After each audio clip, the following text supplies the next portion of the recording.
please.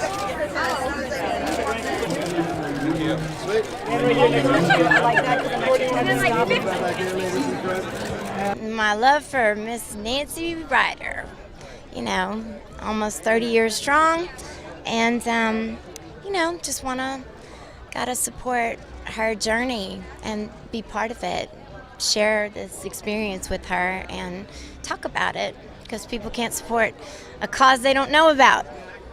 Well, yeah, gotta start somewhere. Now we've been visiting the labs and talking to the researchers at USC, seeing where those bucket challenge dollars have gone and what they've done to bolster the research towards finding a cure, and it's been extraordinary.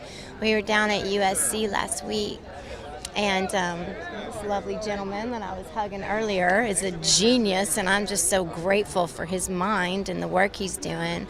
They're turning blood cells of living ALS patients into stem cells and turning them into whatever kind of cells they need in order to recapitulate the disease in the dish so they can, well, now I'm just curious, because there's so much that you don't understand about this that I just don't understand, and I'd like to, so I can talk about it, so that, can raise a little awareness about the worthwhile nature of making donations and coming out to help folks like Nancy who are experiencing this. What do you say to people like that?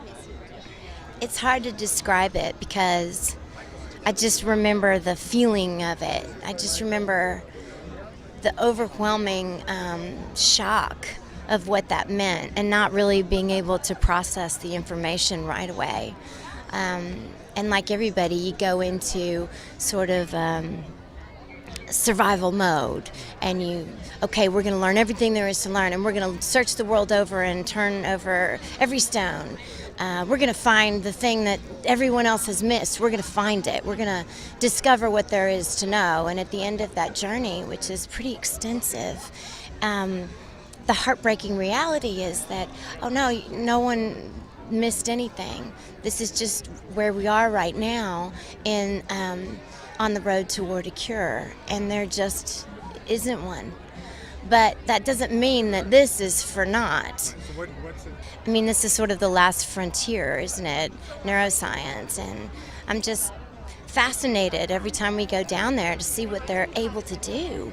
And it's because of people sending in a $10 check or coming out for this walk, and every little bit matters so much, because if one person says, hey, what are all those people doing?